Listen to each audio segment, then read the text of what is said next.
All right, everybody, welcome back to episode 7 of the Pistons Territory podcast. I think this is 4 or 5 weeks in a row now. We've been going strong. Got some familiar faces, the whole crew here, to react to the draft. So we are a little late to reacting to the draft, but we're saving the best for last. Giving our thoughts on what went down last Thursday as the Detroit Pistons make picks at 5 and then eventually trading for pick 25. So Asar Thompson and Marcus Sasser are now Detroit Pistons.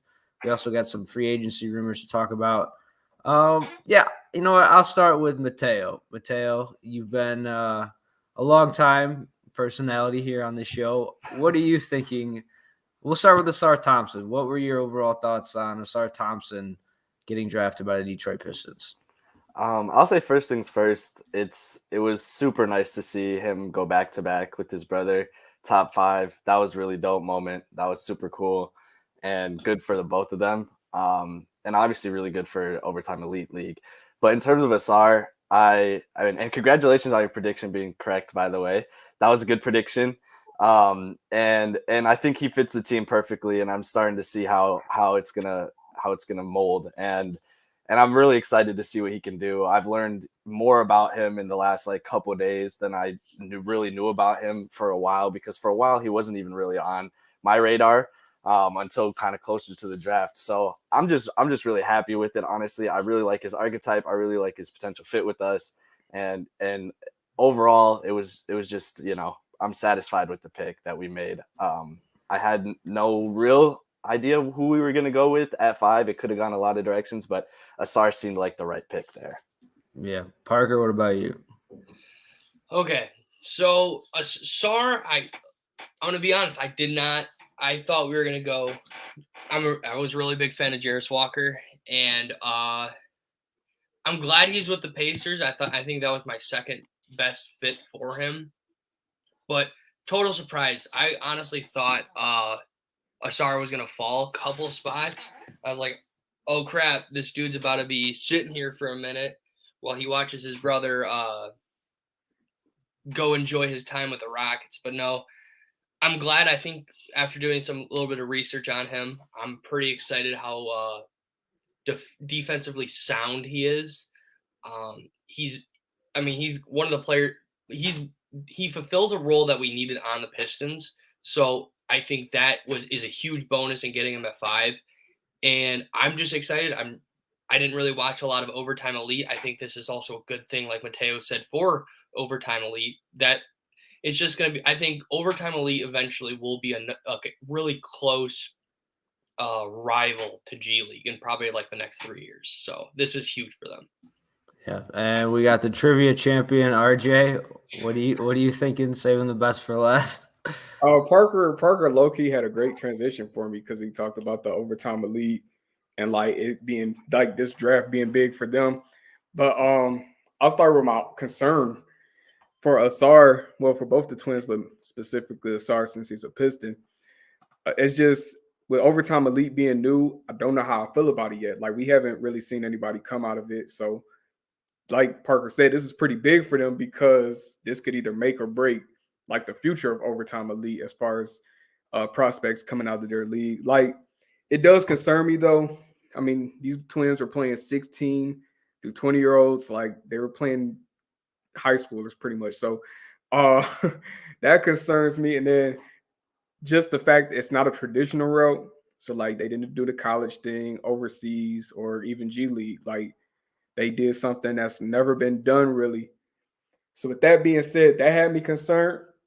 Excuse me, but I mean, based off the highlights I've seen and whatnot, I mean, Asar could be special. I pretty much figured we were getting one of the twins. So when the men went to Houston, I was like, okay, we're going to Asar. I did have a slight feeling we are gonna get Cam Whitmore for a minute, but I'm kind of glad we didn't now, considering he fell that low. Something must have been wrong there. So Yeah, that I'm gonna say it worries me, but with Cam Whitmore being so young, I wonder if some teams are gonna regret that. And it's the fact that he went to Houston too. Like, yeah, I just think he's so young and he has potential. I think it could work out for him in the long run.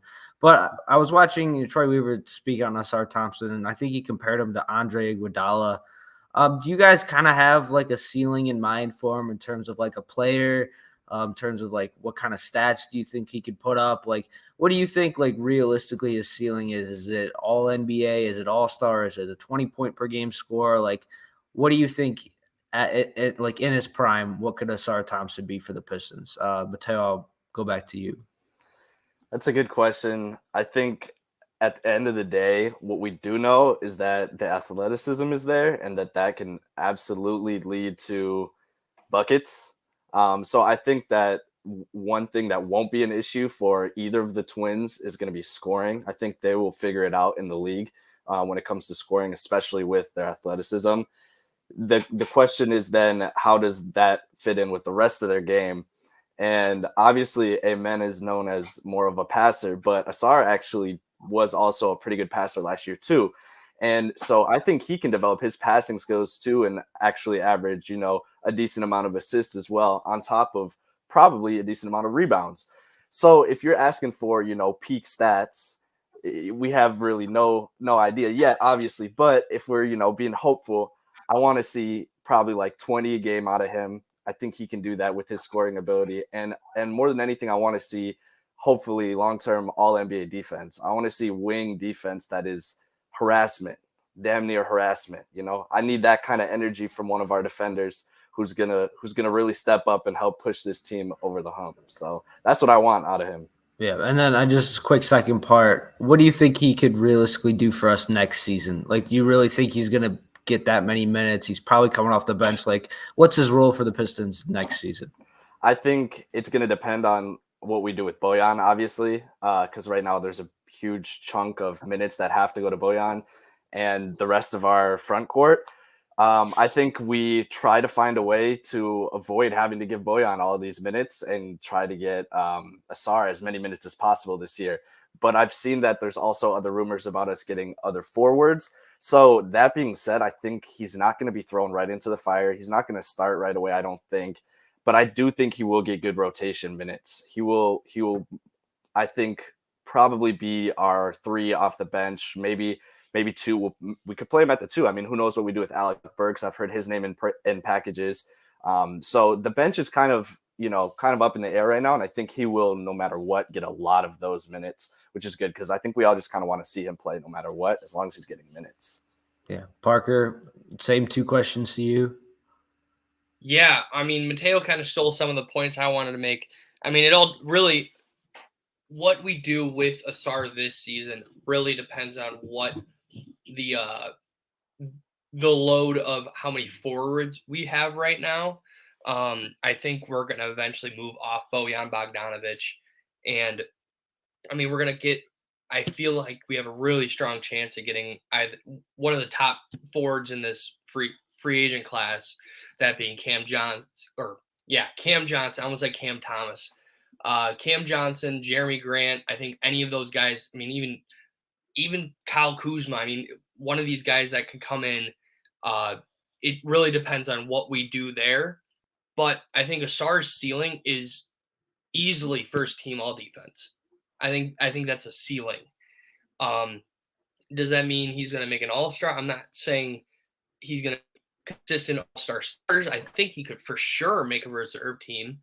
But I think first team all defense in with how our team is starting to build together.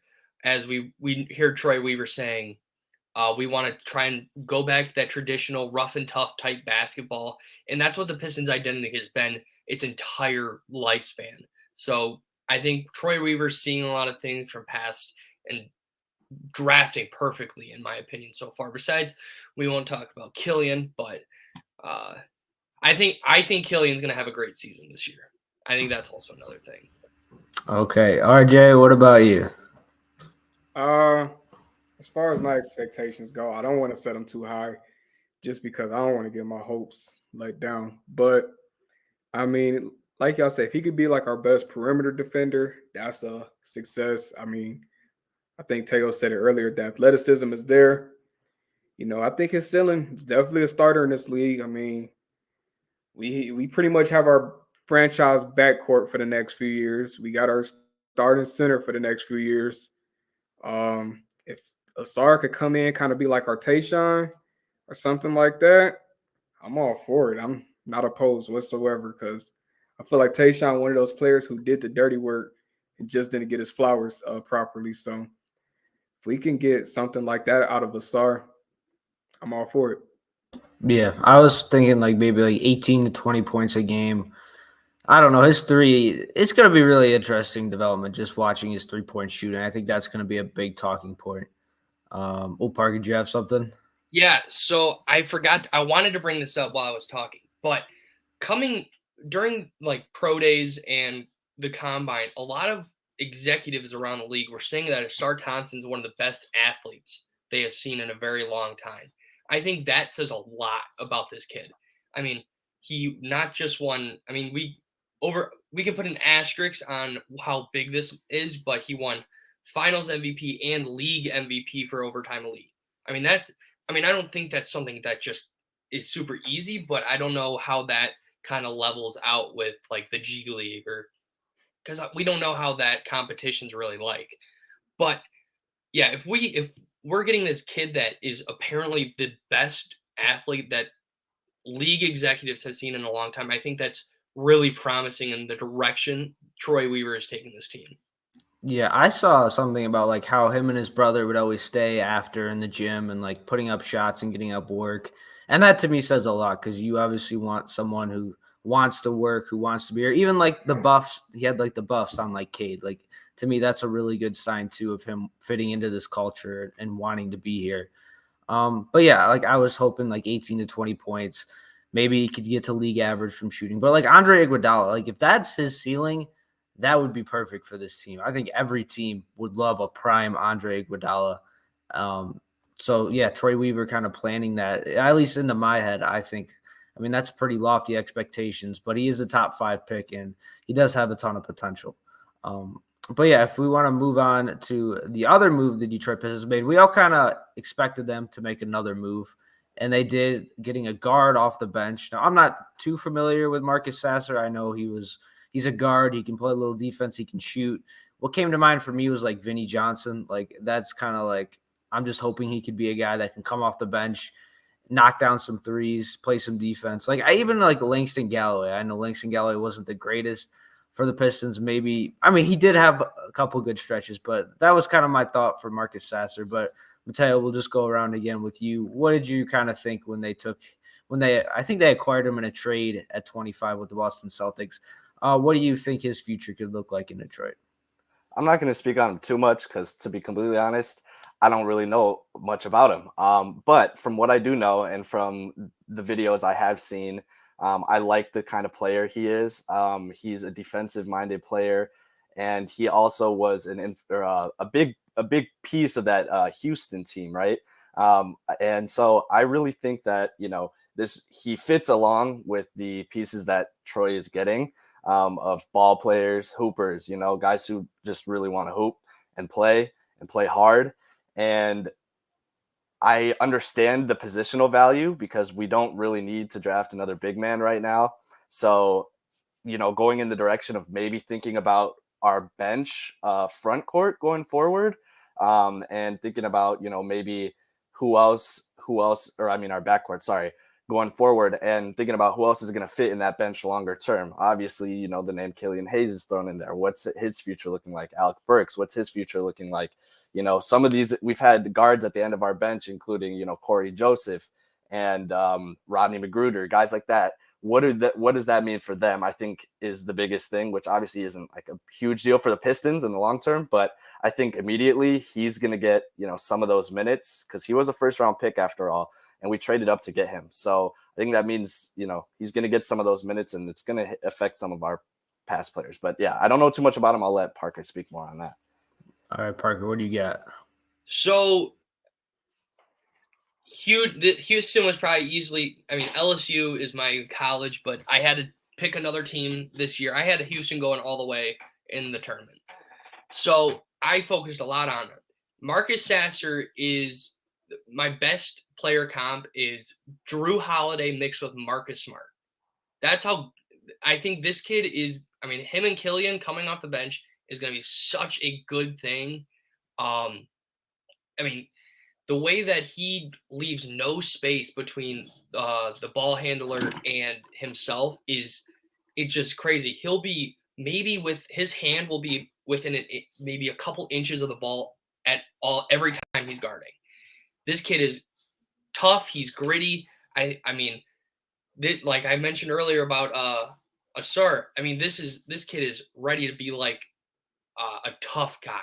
He does not want to let anything up. I think this is one of the better picks that the Pistons have made later in the first round. Jalen Duren's definitely probably one of the better ones that have been made in the later rounds. But Marcus Sasser, really keep your eye on him. I think his ceiling, potential 6th man of the year. I really think that. Wow. RJ, you got any thoughts? 6th man of the year, man. I wish. I'm all for that if that happened. But I've heard the comparisons. Well, Parker said Marcus Smart, Drew Holiday, Teo. I forgot who you said the comparison was. Oh, did you have a comparison? I made one. I had Langston Galloway. I just brought up some of the other guys, but no, I don't think I compared them. Okay, and then I'm trying to think. I read another one that was like Patrick Beverly. That's not bad. All good names. Considering where we drafted them at, I'm all for that if that's the ceiling. So, like, as somebody like y'all know, I'm probably the guy that watches college the least out of us four. But no, I never watched college ever. So, and I'm just a Big Ten watcher, so don't know much about the Big Ten. I ain't keep up, but I did watch. Once we drafted them, watch the highlights, whatever. I did like what I've seen. Of course, they're highlights, so you're gonna like everything you see. But with that being said, I felt like he had that dog mentality in him. That's what it looked like in his highlight. Like, some players just either got that dog in them and then some don't. And he looked like that guy that has that dog on him. And I'm the type of fan, like, if you're going to play for my team, even if you're not the best player on the court, if you're not the most athletic, if you can't do this and that the right way, as long as you got that dog in you, like that hustle mentality, I'm going to root for you all the way. And that looks like Marcus Sasser. So in my wishes, he would be like our backup point guard. No. Like, in a perfect world for me, he would blossom and be our first guard off the bench. That's what I want. All right. Can he be better than Killian? I think there's a decent chance, but I really like him and Killian off the bench. I think that's going to be a really fun duo. And I think what's exciting is the Pistons have their starting backcourt, and it looks like they may have found their backcourt off the bench with Killian and Marcus Sasser. So I think that could be really fun to see what those two young guys can do and build off each other. Yeah. Did you guys have any thoughts on the duo of Killian and Marcus Sasser? Yeah, I do actually. This all stems back into the Monty Williams signing. Monty Williams is known for being super developmental. I hate saying that word. You could not say it last time either. No, it's just it's that word for me. But the way that Monty develops players is unlike any coach in the league. Killian, I think I mentioned this during the first podcast I was on for this. Killian's going to benefit from Monty. Killian is probably his points per game is going to go up. I truly believe. Maybe 2 or 3 points per game, 5 to 6. Who knows? That's for the future to tell us. But Killian and Marcus Sasser, that's like you got. Killian can't really defend, but Marcus Sasser can defend. So it's like a yin and yang situation. I think you put these two on any contending team in the East or West, I think they will be immense role players in the current NBA. So, and especially with that duo. Teo, RJ, have any thoughts on that? I don't know. I don't know what our rotation's gonna look like, and if they're actually I don't want to get all excited for them to play together if they don't end up really playing together. But if they do play together, I think that could be a nice off the bench punch a little bit. I just don't know where I'm at with Killian right now. It's kind of a love-hate relationship. So I'm hoping that what you're saying about Monty really is the case. Obviously he developed someone like Campaign down in OKC, who was before known as like Westbrook's dance partner. I mean, that's a little not giving him credit, but at the end of the day, he got better under Monty. And if we can get anything like that out of Killian, I mean, that would be great. So, if that turns out, I'm happy with it. And if Sasser's right there next to him, great. I just don't know what the long term looks like with them. So I'm not going to get, too hyped over it. But yeah. All right, RJ, any other thoughts on your boy and Marcus Sasser? Teo hit it right on the button. Like, what's the name? Campaign was Westbrook's dance partner, got with Monty Williams, and became an actual solid backup point guard. So, I mean, if we keep Killian, y'all know how I feel about Killian. Y'all know what I want to do with Killian. But if we do keep Killian, I mean, I'm not opposed to him turning into Campaign. Like, I'm all for it. I mean, as long as he's on the Pistons, I'm going to root for him. But that would be a potential thing to look out for if he stays around. And like y'all said, the duo of Sasser and Killian coming off the bench, I mean, that might give some like 04 Lindsey Hunter, Mike James vibes. So if they could run something like that, shoot, I mean, y'all know that turned into a ring. So I ain't about to put that expectation on these boys. But hey, it could lead to some good success. So I'm all for it. Yeah, that was fun. And yeah, real quick before we move on from the draft, just give your real quick your grade for the draft. I'll probably have to go now that we talked about Sasser more, I think I'll give it a B plus. Like I'm leaning A minus, but I'll go B plus. What are your guys' overall just grade for the draft? I'll also go B plus. Okay. Personally, yeah. Parker. I mean, I'm kind of in that middle zone. I'm a little more optimistic about these guys than a lot of people are. I would say A minus, but I think the uncertainty with the SAR and being in overtime elite puts it at a B for me, if I'm being honest. RJ? I'm at a B as well, but for a different reason as Parker. It's just a little bias kicking in because I wanted that second round pick out of my hometown. So went 49th overall, right? Yeah. We'll get to see him in Cleveland. I guess. I don't know. Parker, I was thinking of RJ when you said when you're watching tape, anyone could look good. I just remember watching Sekou and Boya highlights and being bro, this guy is gonna be so good. He was gonna be him, man. But that's with any highlights. You can watch highlights of anyone and be bro, this guy's gonna be it. Don't disrespect the G League GOAT, man. Is he in the G League now? Yeah, he plays for the Blue Coats. Delaware. I didn't even know that. So the Delaware. Blue Coats. That's the 76ers. Yeah, that was my player. But yeah, the only other topic I had was just Cam Johnson. I've seen a lot of rumors of him coming to the Pistons. I think I saw a report they're going to offer him over $100 million, which, I mean, I could see it. They don't have a lot of money tied up. I think Marvin Bagley has a team option after this year, so they could get off him. So, yeah, just what are you guys thinking of Cam Johnson coming to the Pistons? Would you give him $100+ million? And is he kind of the final piece this team needs heading into this season? And could he be a piece for the long term? So we'll go around the room one more time. Mateo, Cam Johnson to the Pistons for over $100 million. What are you thinking? I'm erring on the caution side there. It's a lot of money, and when you start tying up money for that long, we're starting to dig into Cade years when we're going to have to pay him and potentially other guys too on our team.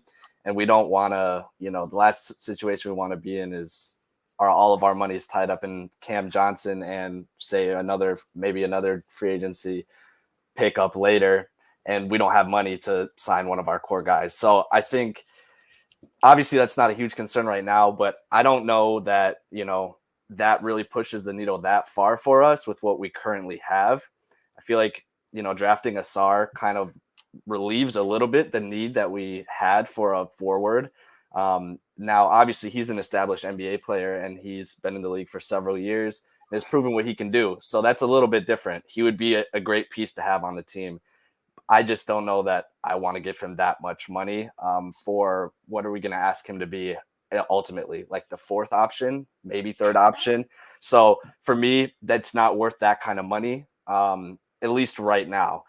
If we're like, on the edge of becoming a top 3 seed in the East and we need, one last piece, maybe you do that. But right now for where we're at, I don't necessarily see the need for it, but I wouldn't be that opposed to it. But yeah, that's just my thought. And then in terms of the other thing is Brooklyn has to obviously not match it.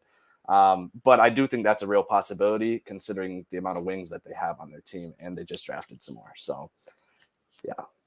All right, Parker, what are your thoughts? So I'm all in on Cam Johnson. The tough part is the $100 million. We have a couple guys on the team that we really should get rid of. I think Marvin Bagley's one of those players. I think we really could be fine. I'm not all in on this, but we could move off of James Wiseman. But I think he's in a situation now with Monty Williams where we're probably going to keep him around. And then we got Bojan's contract. I mean, I believe he's the highest paid player on our team. If I'm not right on that, correct me. Yeah, I think he is. Yeah, but James. I mean, most of our teams are so young, so it's tough to be like, yeah, you're off. I mean, we're gonna probably get rid of Corey Joseph this offseason. Crossing my fingers. We're probably. I hate to say it, but we're probably gonna be moving off James Wiseman. So we're gonna have a lot of space to be able to make these big moves. But like Mateo said, is this really on our timeline to start paying dudes $100 million throughout 5 years with even the potential of Brooklyn matching that? I mean, is that a risk? Or should we go for a guy like Jeremy Grant, who is a vet who's been on this team before? I mean, we saw last year on Portland, he really found himself playing off ball, not being the main player on the Portland Trailblazers. So I think this free agent class has a lot of forwards we could really go for. Is Cam Johnson priority number 1? Absolutely. But is it worth the amount of money? Probably not. All right, RJ, what are you thinking? I'm kind of glad I'm going last here because I thought I was going to have a hot take, but sounds like we pretty much all in the same boat. Cam Johnson, he'll be a nice addition to the team, but is he worth the price? Like, I was thinking that before everybody spoke. Like, do we really want to pay him over $100 million? Like, he's not our best player. John, I think you said it. He's our fourth option probably. So, and then he would come in being our second highest paid player next to Bojan. He'd probably be if it's over $100 million, he'd be our highest. Because I didn't know if Bojan made over 20 million or not. So yeah, I mean, either way, one of them, or he's first or second. So, and he's a fourth option. That's not a great look. And then I can't remember who said this part as far as when we're ready to pay these other guys like Cade, Ivy, and Duran. Like, that's not a good thing because then you got to make some decisions of who goes where. I mean, we've seen it with Golden State right now. Granted, they had a little more drama with their situation, but they had to trade Jordan Poole, and it's like, yo, it wasn't a good trade. Let's be real here. Like, you traded him for Chris Paul. What? Come on now. So we don't want the Pistons to get in that boat where we're signing all these players for big money and then end up not even keeping them together because too much money went to this person and that person. So yeah, I just say be careful with that. Yeah, I'd agree because I do understand we're in Detroit. We're gonna have to overpay, but it's like we talked about this a couple weeks ago. I'd rather just have them give like a 1 or 2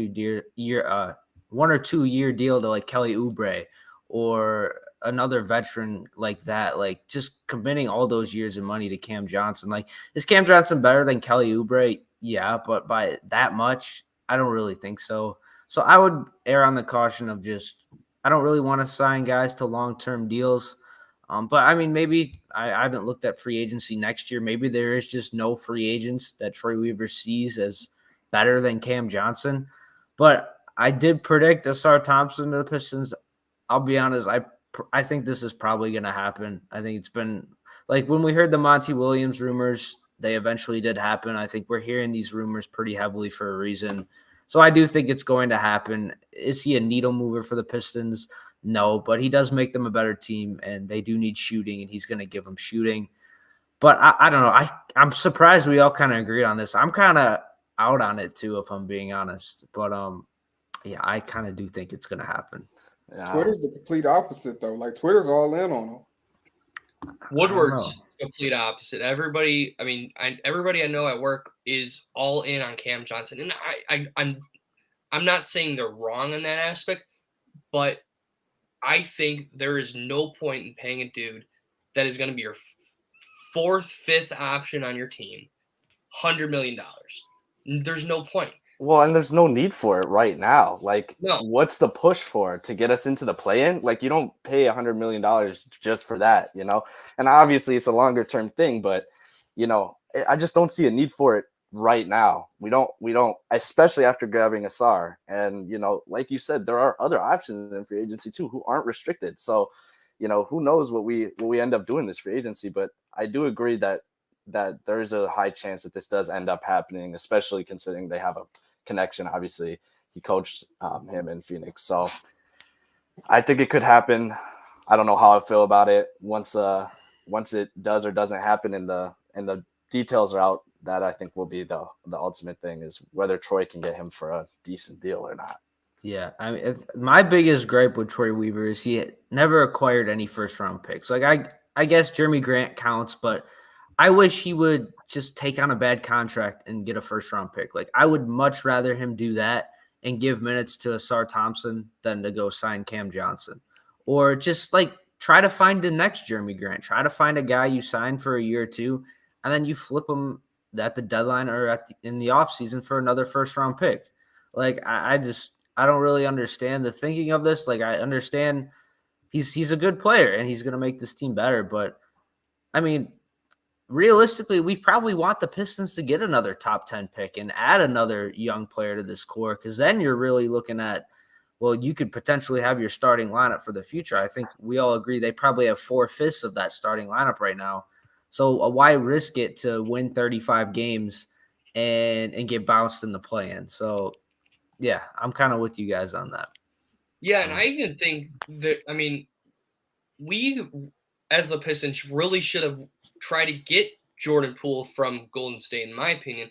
I mean, look at the bag that Washington got for Chris Paul. I mean, if we had a dude that we could give up like Chris Paul, I mean, but we could really get rid of Marvin Bagley, Corey Joseph, and Bojan Bogdanovic, and we could have gotten Jordan Poole and the picks that Washington got. And I predict that there is going to be a sign-in trade that Troy Weaver makes. Is it Cam Johnson? Probably not. Is it going to be maybe someone like a Kelly Oubre, or even someone in that, yeah, you're definitely a number 4 option, but you're going to help our young guys blossom. We're in a developmental phase right now. I got the word right that time. But I think we need to get more vets on the team. Our team's too young. You have kids running around. I mean, these guys are my age running around on a basketball court, having the least wins in the entire NBA. I mean, you got to get someone that will be. I mean, look how Chris Paul really helped Phoenix. We need a player like that on the Pistons. We don't need Cam Johnson, because what is Cam Johnson really going to help us do? Yeah. Win 3 more games. I mean, my thinking was like, I'd give me Kelly Oubre and like Jeff Green over Cam Johnson. I'd much rather have that. I think that helps this team a lot more, because if Asar Thompson blossoms, well, then you can trade one or both of those guys, you know? I don't think we know quite exactly what our need is yet, and we won't know until after this year, and we see how Asar turns out, at least for a little bit. And then we'll have more of a clear picture of what our long-term need will be. And then maybe we'll be looking back on this like, why in the world did we ever think we needed to sign this guy to a 5-year deal when Asar is already this good? That's possible. Who knows? Yeah, I think getting some veteran here. We did have some comments from John Buck that reminded me of Uncle Buck. He said, the Tobias. We never talked about Tobias Harris. He said trade offer of Tobias Harris for Killian, Burks, and Bagley. I'm not doing that. I don't know about you guys. I don't think I would do that. Tobias for Killian, Burks, and Bagley. How many years are left on that Tobias deal?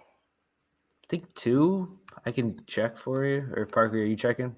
Yeah, he's being overpaid. I know that. Mm-hmm. But if there's the benefit of him being expiring in a year or he's short a free time, agent next year. Okay, so it is. No, you get so it only has 1 more year left on it. Okay, yeah. I mean, I wouldn't necessarily be opposed to that if we were in the mindset of trying to get rid of some of these guys that are going to be hard to get rid of without just letting them walk eventually. But I mean, after next year, anyways, it's Bagley has a team option, I'm pretty sure, and I don't think we're going to pick that up if we still have him at that point, anyways. But yeah, I think that one would just be more if what you want to do with what was it? It was Killian, Bagley, and Burks. You said. Yeah, I mean, 3 pieces that probably aren't long-term pieces on our team unless, you're a believer in Killian staying long-term. So if you don't mind leaving or losing those guys, I mean, I don't see why not if it's expiring. But I wouldn't really want it that much. I'm good, man. And then we had a comment. He also said DeAndre Hunter, which there was a rumor. I have seen the rumors for that. What do you guys know anything about that? Like how close it was to happening and like what were the Pistons even going to give up to get him? I'm not sure. I just saw his name floating around. Yeah, but I mean, he could have been interesting. We do have some Woj tweets. Okay. Speaking of Alec Burks, the Pistons are picking up his $10.5 million option for next season. Live breaking news. First time on the pod. I think we've had. I mean, that's a Woj Pistons tweet is pretty rare though. That's pretty cool that happened while we're live. Wow. I mean, that's kind of expected, though. I think he played pretty good for us last year. He did, and I mean, he was like there were teams who wanted him, so we're gonna capitalize on that for sure. I like Burks. So the DeAndre Hunter projection right now, according to the NBA Analysis Network, it'd be Bojan Bogdanovic for just straight up for DeAndre Hunter. I'm doing that in a heartbeat. Why wouldn't we do that? Why are you shaking your head, RJ? I'm not doing that. I need a little more for Bojan. So what do you think? Like a first round pick too? They could throw a pick in there or something or another prospect. I'll do it, but nah, I like Bojan too much to give him up for DeAndre Hunter. I'm sorry. I mean, the Hawks are going to be in the playoffs, so we're going to have. I mean, if we do get a first round out of him, I mean, it's going to be a late round pick. So, I mean, I think RJ's onto something. I totally agree that we could definitely get an additional first-round pick, but we could easily – I mean, a pick's a pick, so it doesn't really matter, in my opinion, for Bojan if it's a first- or second-rounder. Yeah, and then the only other thing we were talking about the Hawks was John Collins went for a second-round pick. We definitely could have got him. You wanted John Collins? I don't know if honestly, for what was given up, I might not been opposed to it. Honestly, like I mean, it sounds like we probably could have got him for a Sadiq package. I mean, what was it, Rudy Gay in a second? Yeah, like Sadiq probably would have done it. And we also knew John Collins was kind of on the outs for the Hawks for a while there. Long time. So I mean, maybe Atlanta really just wanted to get rid of him. That must have just, in my opinion, that must have just been what happened. But I can see DeAndre Hunter getting signed in, having a sign and trade. Is he a restricted free agent or? He might be. But hold on. This has become. Or I mean, he even could just be just a straight up trade. Oh, what's up, Parker? I said it might just be a straight up trade. I don't know what this.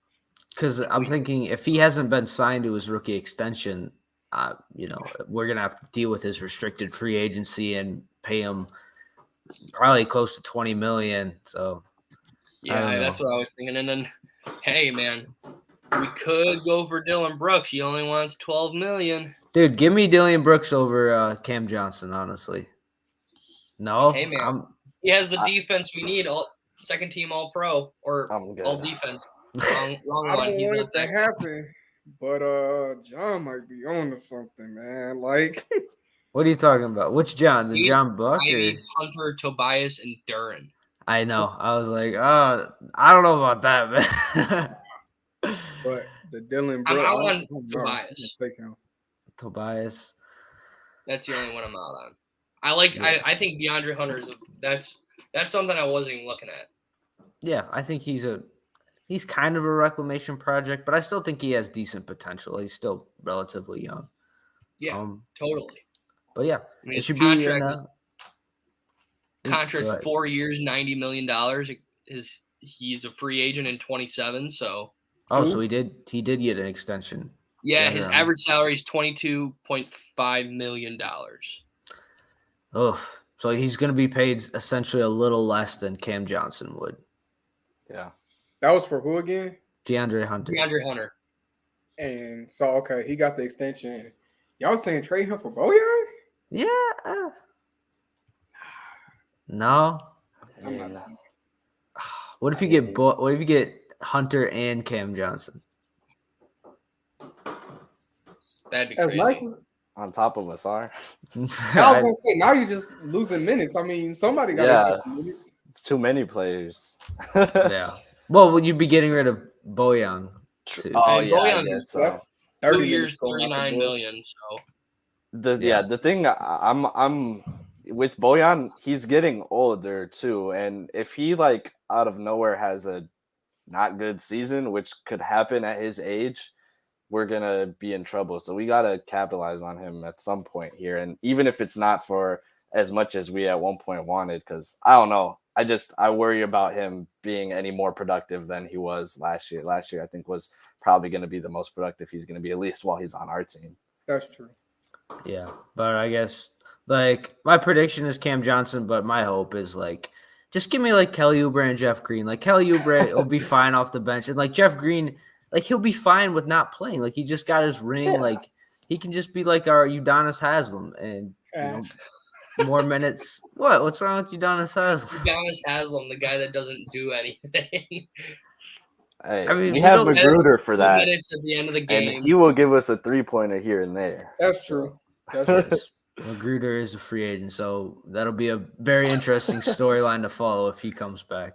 When we cut one of our young guys, to give him the last spot on the roster. No way. No, I'm just kidding. I hope he doesn't do that. They did cut RJ Hampton too. We didn't get to that. Yeah, that's true. Actually, I mean, I have a feeling that I don't know. He's gonna get a summer league shot somewhere else, and I don't know. I don't know what's in store for him. I wish him the best of luck. That's all I'm gonna say. He's obviously a good player, but not gonna work with us. Yeah, we're gonna have to keep it. Was he really that bad last season? Is it? I mean, I didn't really. I don't think we have room for him. Yeah, he was okay, but I think we're gonna need to start keeping a tally of the reclamation projects and how many. Because at this point, like almost none of them have worked out, and now we got to add RJ Hampton to that list. Like, I don't know, man. I'm getting tired of these reclamation projects. Wiseman is still up in the air. He is. I think he can. I'll save the Wiseman takes for a later episode, but I think he can be decent. I think he can be good. Yeah, I hope he's on the team next year. But yeah. Parker, were you looking up something? No, I was just looking up Bojan's contract and what's that. But yeah. Okay. But I do have one closing remark. If we're gonna keep Wiseman, we got to get rid of Bagley. I'm down. Get rid of Bagley. Yeah. I mean, sure. Probably. Yeah. Yeah. And I love Marvin Bagley. I think if we didn't have James Wiseman, I'd have a different opinion. Mm-hmm. But I mean, James Wiseman does what Marvin Bagley does, just slightly better. So we just have two of the same player, essentially. Enough said. And Marvin Bagley just can't stay healthy. That's the other thing. Exactly. I mean, I met Marvin Bagley once, great guy.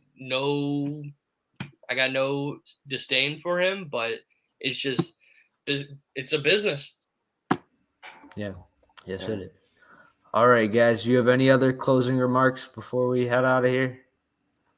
Do not. Oh, I got one. All right. What we got, RJ? I'm not saying I want this to happen. It's just a gut feeling. Watch out for Draymond Green, man. No, dude, I saw the Pistons were interested in him, dude. I don't know why I got a gut feeling this gonna happen. Is that your I prediction? mean, that's. I mean, I'm not gonna like how much money we give him, but that's kind of that Chris Paul. He can take a vet min. Leader role that I was talking about. I'll give him a vet min. That's my offer. That's crazy, bro. I wouldn't be mad at it, honestly. Like, Draymond ain't signing vet minimum. Draymond's not. That's my offer. I don't want him on my team. That's my offer. Like, if I could like be real for a minute, I mean, like y'all said, we need a vet. It sounds like he wants to like come here. Like, I think he said if he doesn't play in Golden State, he would want to come home. So it's like he wouldn't mind coming here. I don't know. It's like the stars are kind of aligning on that one. Like, he might come to Detroit, y'all. Yeah, we need a shooter at the 4. Here, I'll make a bet right now. I want to watch him over Stu.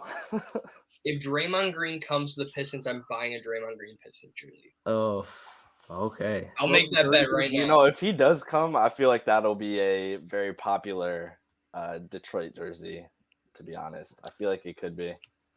Well, I think he'll be good for the culture. Like, he's like, obviously. Yeah, I agree in that term. Like, yeah, I mean, he fits the mentality and everything and hometown and everything. So it makes sense. But yeah, I just at the point where he's at in his career, I do not like watching Draymond Green minutes personally. So I would not like to watch that for a whole season. But that's just me. Do y'all remember Chris Webber when he came to the Pistons? No. Well, I know it happened, but I wasn't watching them. But yeah. I feel like that's what's going to be Draymond. Like, it'll be nice and all for the hometown guy to come here, and he might be a veteran presence, but it's like the guy's just not that guy no more. And that's honestly what I think is going to happen. All right. He hasn't been that guy for a few years. I do have one more closing remark. What if we got Tim Hardaway Jr.? No. No. That trade they was talking, like Tim Hardaway in the 10th for Bojan, I was gonna say I'd do it. I would have done that. I would have done that one too. But it also depends on what's Hardaway's deal because he is overpaid too right now, isn't he? Oh well, yeah. If we got the 10th pick and Taylor Hendricks went 9th, but if we could have had a chance to draft, actually that's true. I mean, yeah, I would have took that in a heartbeat. Oh yeah, but like. I don't know. He doesn't even really fit on this team. I mean, it's like, what do we do with him? Kind of. Yeah. All right. Closing remarks. So my prediction or my prediction is Cam Johnson. All right. So we'll just do that. My prediction is Cam Johnson. RJ, are you going Draymond Green? I'm going Draymond Green. It's gonna happen. All right, Parker. What's your prediction for the Pistons? Jeremy Grant. Okay. All right, Mateo. We're going oddball. I also am going to go Jeremy Grant. I like that one. I like Troy Weaver's connection to him, and I like the roots he planted for the future. Think about that. All right. So we got 50% Jeremy, 1 Cam, and 1 Draymond. Yeah. We'll see what happens. All right, guys. I think we're going to get out of here. One more time. Anything else you guys wanted to touch on? No, I'll shut up this time. Okay, we're good. But yes, thank you guys for joining. Thank you for everyone who leaving comments in the chat.